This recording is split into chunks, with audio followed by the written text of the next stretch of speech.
Let me know if I need to adjust the sound or anything. And this won't be very long.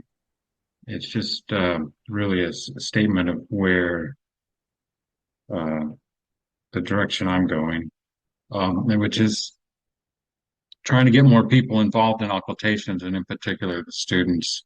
So I teach at the University of New Haven, and then I'm also on the board of one of the local uh, astronomy clubs.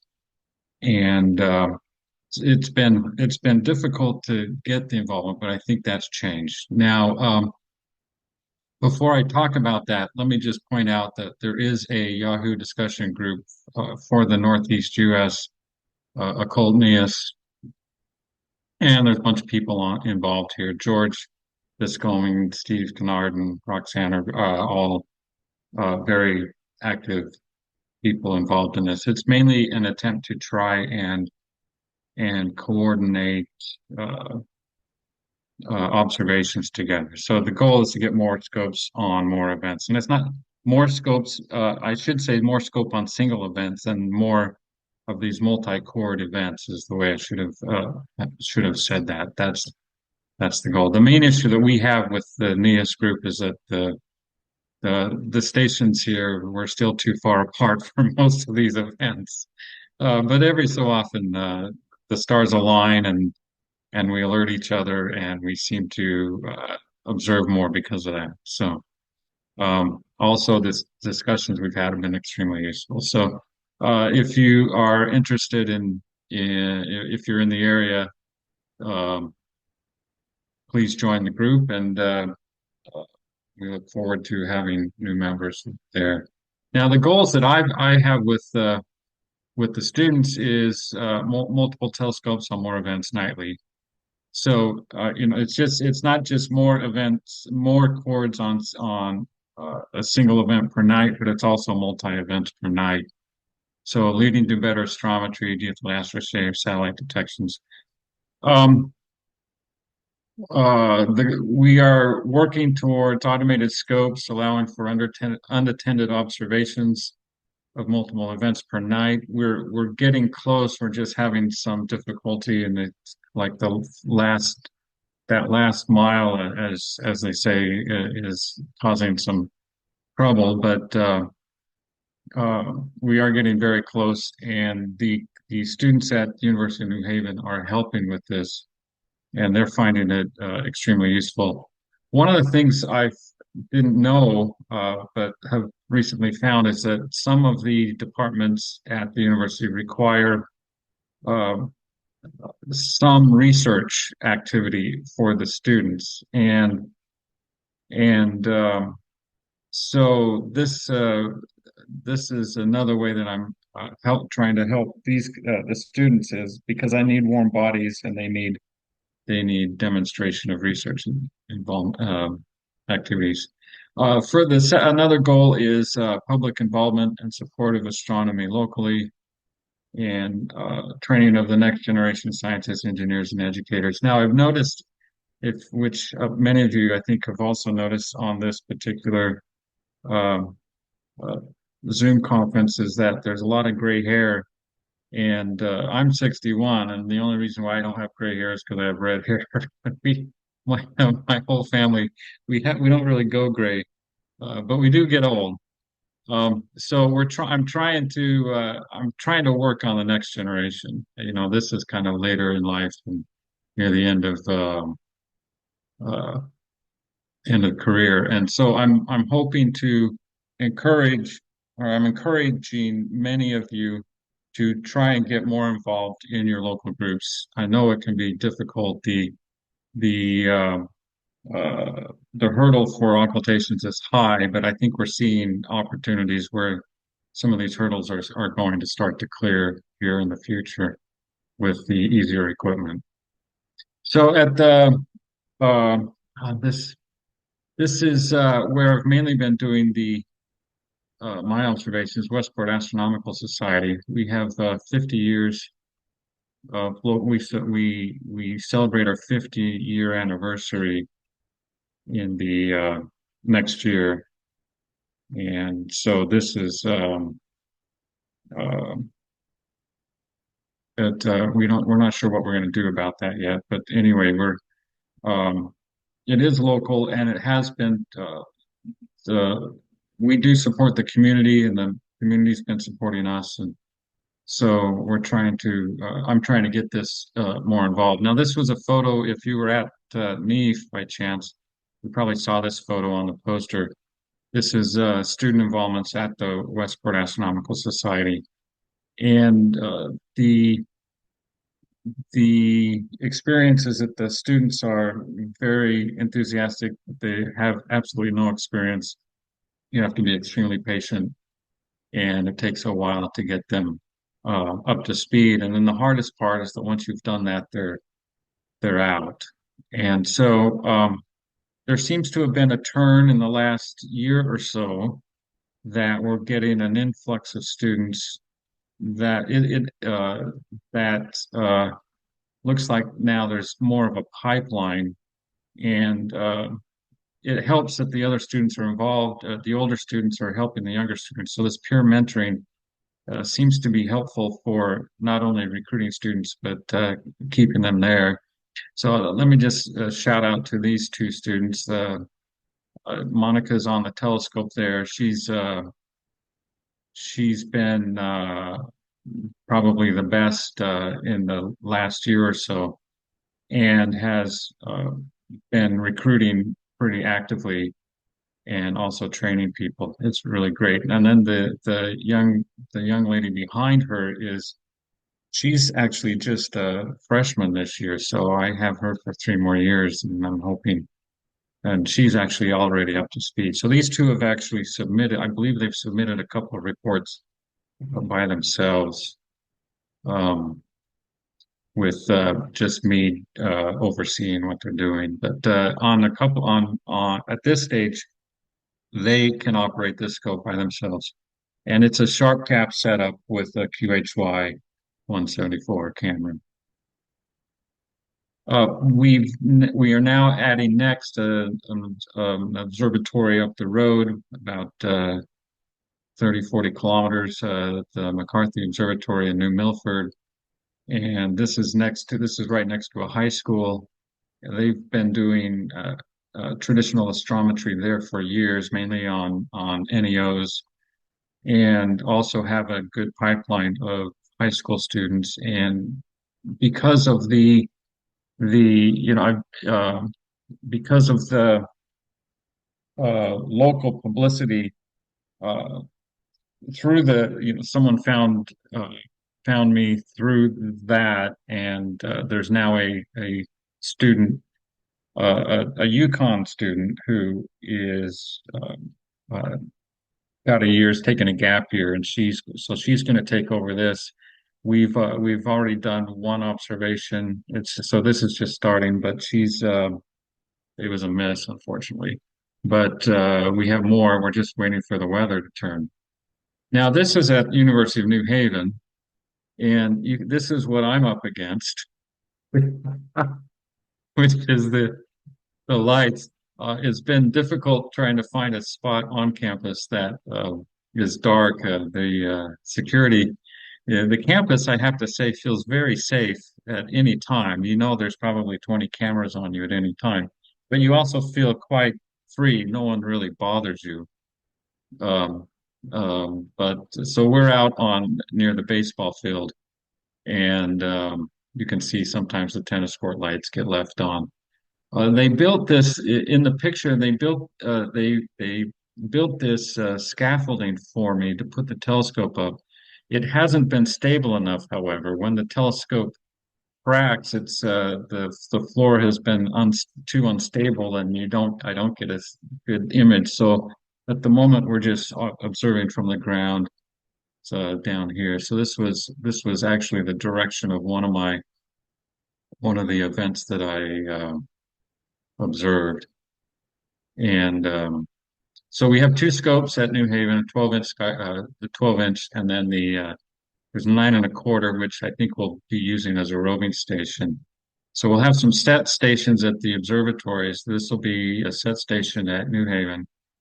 And then maybe we get one that can rove into closer to the center of any particular asteroid. One of the things we've done is we've added a course in astronomy with a lab, and we're so it's being offered for the first time in the spring. And if it goes well, or if the enrollment's good, then we're going to have to buy some more telescopes for the lab. So this is a surreptitious way of trying to get more telescopes. The cameras, and this is one of the reasons why I wanted to speak about this, not just telling you about what we're doing locally here. I'm just trying to, show you as an example of what can be of what I'm trying. But the cameras were purchased via a NASA CT space grant application. So every state has there's a space grant available for people in every state. And it's not just for academics. So, for instance, at the Westport Astronomical Society, we applied for an intern, and we got an intern for last summer, and the intern was helping out with occultations and other things. And so, um, it's worth. I encourage all of you to look into your own state's space grant, the NASA space grant program, and see if there's a way that you could use that either for paying college interns or maybe funding certain purchases. Now uh, they were happy to buy the cameras. So we got two QHY cameras. I also got an Astrid, by the way, just so you know, in case there's anyone's questioning. And I used my own money for that. We couldn't really use the grant to buy the Astrid as yet. I think it has to get a little further down the pipeline, but hopefully soon that'll be the case. We can get it straight from an account with IOTA or something. But we got two QHY cameras. The space grant did not allow for what they called equipment purchases, which was anything over, I think, $2,500. So we can't get any telescopes from them, but we got and no laptops. They don't fund laptops either.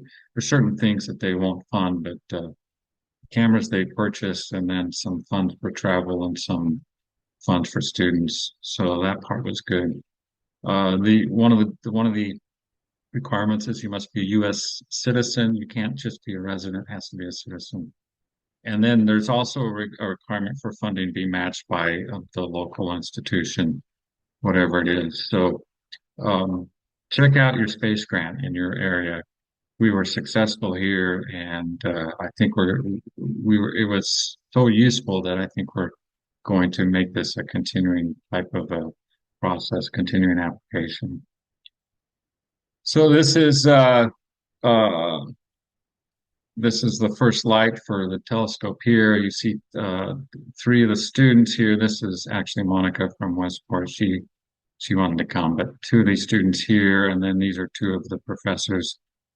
And now we have two more students who are joining in on the process. So the goal is to have, the students are setting the telescope up and turning it on and having the instructions for the night, and then they go to bed and then they come back in the morning and shut it down, and then we analyze the data on the cloudy nights.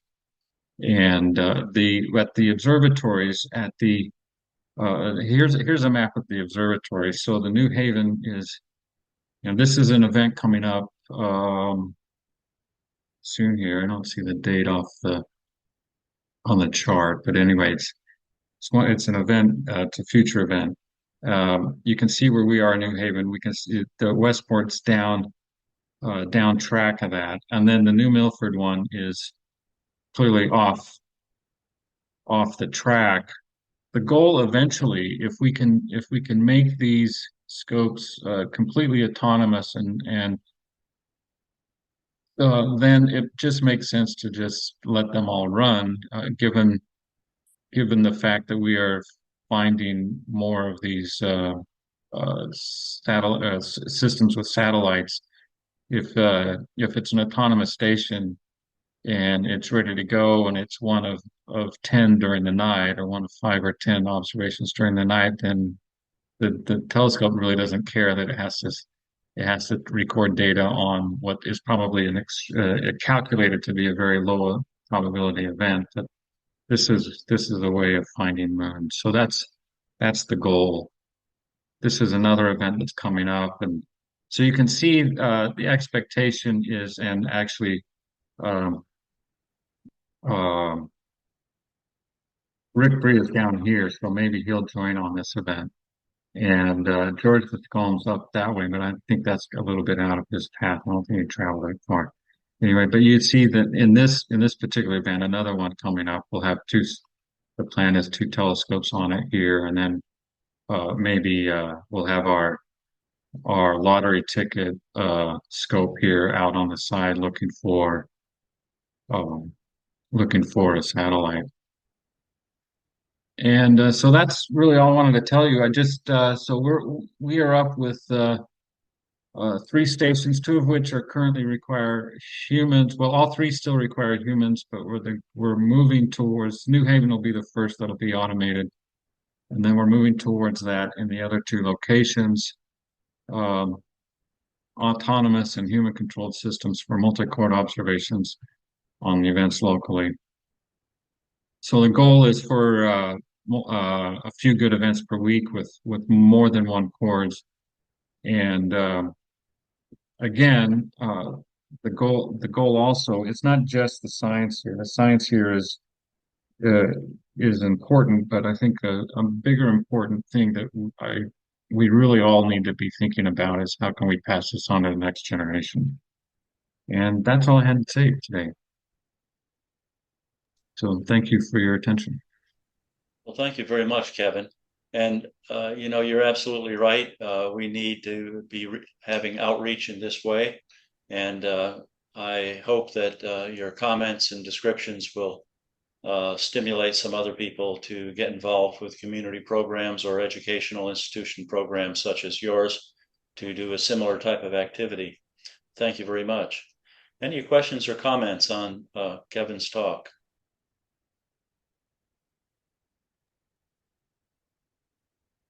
I have a question. Presently, so could we do photometry? Yeah, I've thought about that. I've thought about light curves on some of these asteroids. Maybe we would be doing light curve analysis, but that, I'll worry about that once we have a stable system with occultations. I think the occultations are the science value of that is so high that we're going to do that first.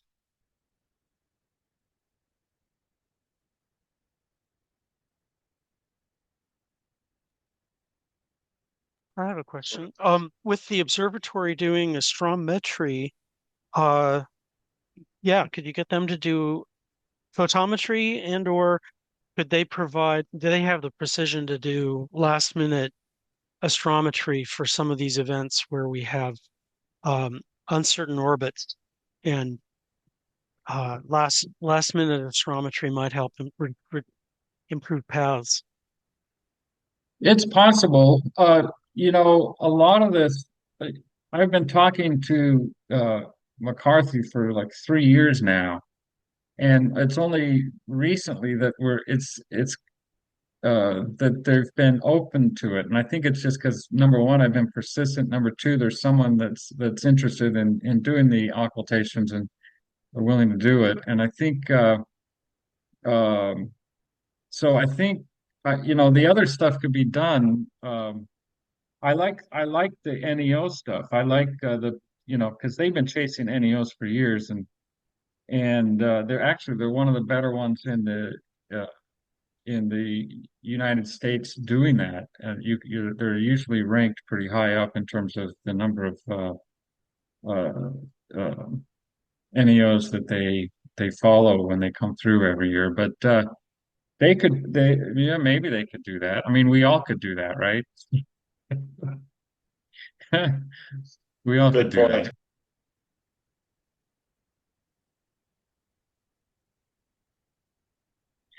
Yeah, understood. The students do could go through an entire semester without recording a positive event with the weather, which is why.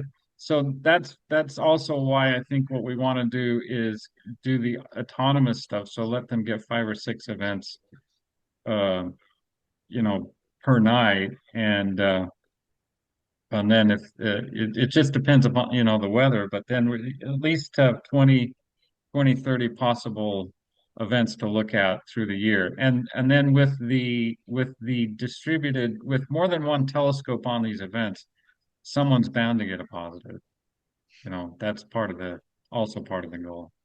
So if you don't get it, well, maybe the telescope down the road got it, and then you feel like you've contributed anyway.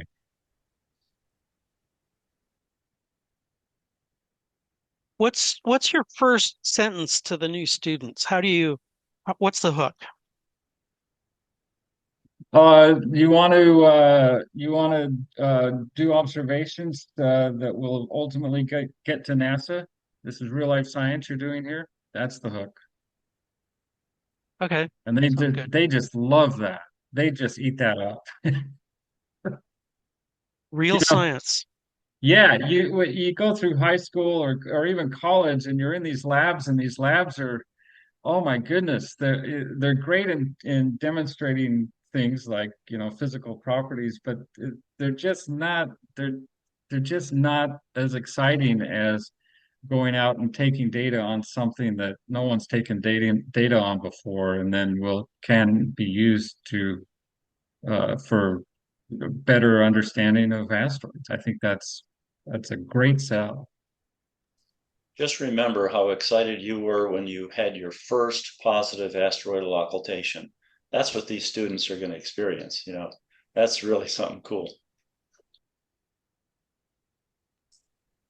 Well, thanks again, Kevin. I'd like to move on to Dave Harold, who we have honored by making him the last speaker of the day. Um, you can take that as a joke, I suppose. Every year I ask Dave to review the best observed worldwide asteroidal occultations. Sometimes it's really good to see a bunch of names on a diagram with chords across the asteroid and so on. And Dave accepted that request this year, but after a while he changed his mind about what he'd like to talk about, and he made a list of 8 subjects that he'd like to deal with, each one relatively briefly. And these are good things that he's been thinking about quite a bit, and I'm always glad to hear from him. So the basic things that we need to be paying attention to, not only as we make observations, but also as we consider the future of our activities. So, Dave, I'm going to ask you to go ahead with it, and I'm going to let you introduce each topic that you wish to speak upon by yourself. And thank you very much for offering us your ideas. Thanks. Thanks for that. I assume you can hear me. Gotcha. Hear you just fine. Good.